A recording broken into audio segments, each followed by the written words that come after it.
Alright my friends, it's Krabs here. We're playing some Space Engineers! Today I'm going to show you guys my latest creation in the game. It's a Kamikaze ship. What? A Kamikaze ship? Krabs, you can't even die in creative mode at the moment.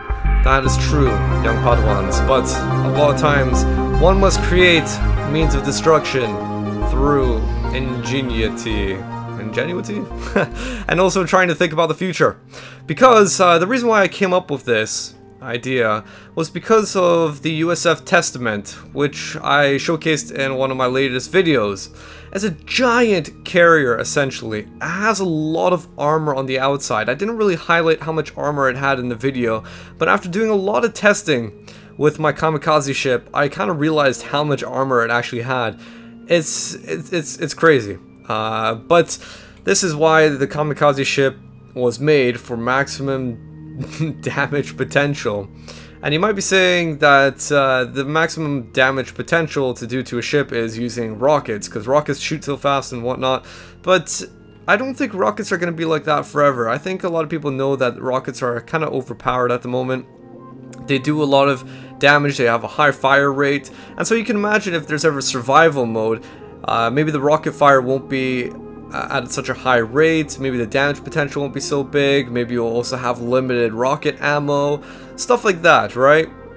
So I was sort of thinking, how can we get the maximum amount of damage in one package, and a small package as well? And so I birthed this idea. There were supposed to be two concepts, one to do a large surface area damage and one to do high penetration damage that would then explode. And so I had two designs, one of which was this one, and it was supposed to do a large surface area damage, and it did, but I figured out it was actually better at doing higher penetration damage. And then I had my second design over here, which was meant to be just high penetration, get on deep inside the ship, and then explode, and doing a lot of internal damage rather than exterior. However, the problem with this one was, despite it being made of heavy armor at the front, the entire thing would crumple in, because you're going at 100 meters per second, the entire thing would crumple in, the warheads would activate, and sometimes it would just explode prematurely on the exterior, and it would hardly have the effect that I was wanting. And it's kind of sad, because I was thinking that something with such a sharp edge, I was hoping that it would have a lot of penetration behind it, and also being so thick, hopefully it would have lasted quite a long, well, relatively long time to get into the middle, and then hopefully explode, but that wasn't the case. The entire thing just crumpled in, which kind of sucks. So that's a design I'm going to have to scrap. I need to come up with something else. But then again, at the same time, what I've created is essentially this, where it's going to have a high amount of penetration value because of the warheads that are attached to it. Alright, so when you ram this thing into the ship, it's just all going to explode, and that's why you have the initial warheads here that are going to create the exterior holes in which the center portion of this Kamikaze ship is then going to explode. So one thing you might have noticed about it being a Kamikaze ship, it's going to be piloted by somebody who's not going to come back. Especially when survival mode comes out and you're going to have death and respawns, you're not going to come back if you do your mission properly. I don't know, maybe you could jump out of the thing at high speeds, but the purpose of which this thing is supposed to only have a one-way path. And I'll show you why, because of the way it's designed. So, it's a small ship. The last thing you want to happen is to be detected on the radar, or whatever it might be. I guess it wouldn't really be a radar. It must be different in space. But, okay, maybe it would be a radar, because it bounces off and whatever. But you don't want to be detected by the USF's Testament's radar. And if you are, you want to have a small profile so that if any shots are coming your way, they're not going to hit. But if they do hit, that's why I've put in heavy armor, so it'll hopefully take some of the damage. But there is a weak spot, that's the cockpit. But then again, you sort of need to see where you're going, and if it ever comes out in the future where you're locked into first person mode, depending on server settings, it would be nice to be able to see where you're going. At the same time, you could hide this behind a wall of blocks, but then you couldn't see. You could add in some slits to give you a bit of a viewport, stuff like that. So this is just to give you some protection from any oncoming fire, and that's also why I've put in these diagonals and whatnot along the sides of the warheads, so that any oncoming fire will hopefully will be absorbed at least slightly if it's coming in. So as you can see with the landing gear, they're attached to the warheads, and once we start getting close in, we're gonna detach these landing gear. These are gonna come flying off, make the initial holes, and we're gonna fly right into it and then explode. The sides are lightly armored, and same with the rear. So by a one-way mission, I really mean this is a one-way mission. If you try to turn around, any Gatling fire that is gonna come, or any rocket fire that's gonna come, is gonna hit these warheads. The whole thing's gonna go off. So once you dedicate yourself to going in for a bombing run, you're pretty much stuck to going with that bombing run. There's not going to be any way out, at least I imagine, unless you're really lucky. So we're going to try out this ship then, and we're going to try to do as much penetration as we can. The ideal would be to blow right on through the USF Testament, but I don't think that's actually going to happen. We're going to aim for the letters over there, and let's actually get a little bit over here, and you're going to see how fast this ship goes, because it's got a lot of boosters, and again, part of its design, it's got a lot of boosters on one side so that it propels itself forward as fast as possible. Alright, so we're going to aim for the USF Testament. Once we start getting in close, we're going to unleash our warheads. We're going to slow down slightly so that they can impact and explode, and then we're going to go flying in to the holes that we've created, alright? Okay, so here we go. Into the USF Testament. Ooh. Oh dear, and let's unleash, slow down. There they go, impact, and we've gone flying in. Holy moly. Holy freaking moly. Okay, so we did quite a bit of exterior damage that time, but not a lot of internal damage, so we didn't get quite the penetration we were hoping for.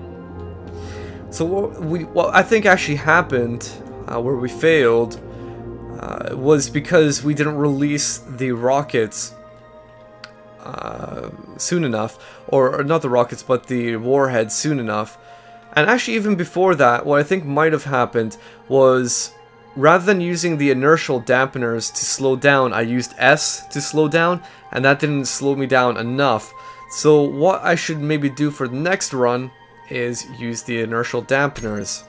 Alright, so we're going in for a second test run on the USF. This time we're going to use our inertial dampeners. So same point of interest. We're going to go for the letters here, and we're going to fire our inertial dampeners on. Those exploded. We're going to propel ourselves forward into the hole that we just created. And of course all the lag that's going on right now. Yeah, I just had to calculate what was actually going on. But as you can see, that's a much bigger hole than last time, because we gave ourselves enough distance from the initial warheads. What we've done is we've cut essentially a few layers into it with the initial warheads, and then we crashed into the hole that those initial warheads made, and boom, we've got multi-layer destruction. As you can see, we haven't quite cut our way through, and actually we're gonna see how far we were from cutting through. Oh, that is very close. If we added even, I don't know if you could add in one more stage, or if you increase the longevity of this spacecraft, the Kamikaze spacecraft, and then you added in the warheads along the distance of that length of the spacecraft, and so that they would contact at different times. Then you could get one impact, then another impact, and then the third impact which is the ship. And so you'd get a massive hole right on throughout the USF Testament. So that is a pretty damn decent hole we've created. And from far away it doesn't look like much, but I want to give you a perspective of, say if you were a repairman or a crew member on the ship, what kind of devastation this would be. I mean, just take a look at this. This is a giant hole. Now imagine if you were one of the repair crew. At this point, you wouldn't even know what to do. There would be such massive critical failure on the ship because we've hit down into the engineering deck. That is where nuclear reactors are. That's the stuff that's going to be propelling the ship forward. So that is such critical damage that you would see that the USF Testament going at a slower pace. You would see dysfunction between the levels. If there were medical bays down there, it'd be difficult to actually get over there. You'd have to use jetpacks. I don't know, this is space or something. Maybe they would add in airlocks, or I don't know, but you'd have to have ceiling doors here and lock off the rest of space. But as you can see, this is just tons of damage taken. And if you're a repairman, emergency repairman, this wouldn't even be a matter of repairing this on the fly, as in during a battle. This would be, we've got to go dock now. We've got to go back to base. We've got to go dock. We're gonna have to spend time actually repairing this thing back to its former state. And so you get the potential damage of a kamikaze ship.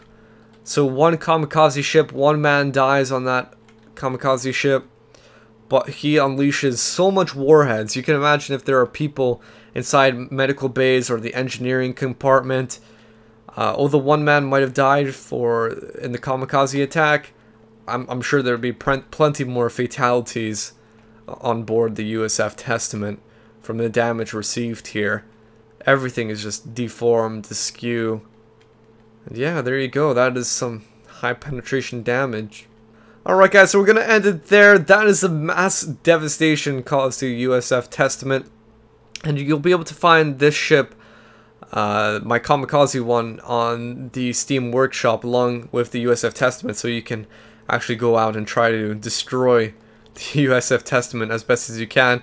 But I'm sure there are more efficient designs to a Kamikaze spacecraft. And this is just one of them.